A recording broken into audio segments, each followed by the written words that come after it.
سلسلة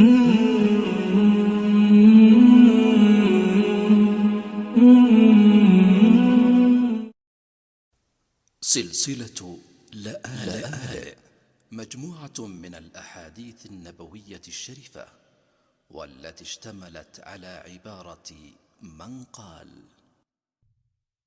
عن زيد بن خالد الجهني رضي الله عنه: صلى لنا رسول الله صلى الله عليه وسلم صلاة الصبح بالحديبية على إثر سماء كانت من الليلة، فلما انصرف أقبل على الناس فقال: هل تدرون ماذا قال ربكم؟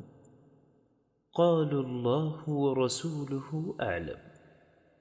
قال: أصبح من عبادي مؤمن بي وكافر، فأما من قال: مطرنا بفضل الله ورحمته، فذلك مؤمن بي وكافر بالكوكب.